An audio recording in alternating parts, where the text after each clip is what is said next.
நாமக்கல் மாவட்டம் மாணிக்கம்பாளையத்தில் மளிகை கடையில் 1 லட்சம் ரூபாய் கொள்ளையடிக்கப்பட்ட சம்பவத்தின் சிசிடிவி காட்சிகள் வெளியாகியுள்ளன.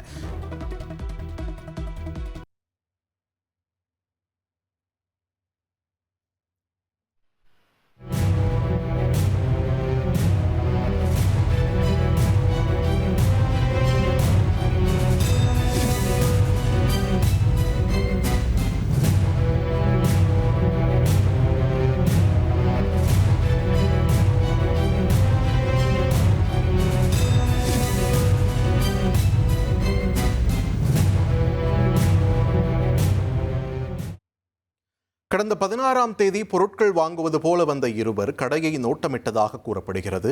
பின்னர் அதிகாலை நேரத்தில் ஹெல்மெட் அணிந்தபடி கடையின் பூட்டை உடைத்து உள்ளே நுழைந்த அவர்கள் 1 லட்சம் ரூபாய் ரொக்கத்தை கொள்ளையடித்து சிசிடிவி கேமராவை வேறு திசையில் திருப்பி வைத்து தப்பிச் சென்றனர். கடை உரிமையாளர் அளித்த புகாரின் பேரில் வழக்கு பதிவு செய்த வேலகவுண்டம்பட்டி போலீசார் மர்ம நபர்களை தீவிரமாக தேடி வருகின்றனர்.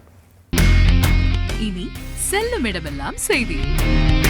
தந்தி டிவியின் வாட்ஸ்அப் சேனலை ஃபாலோ பண்ணினா செல்லருக்கும் இடமெல்லாம் செய்தி.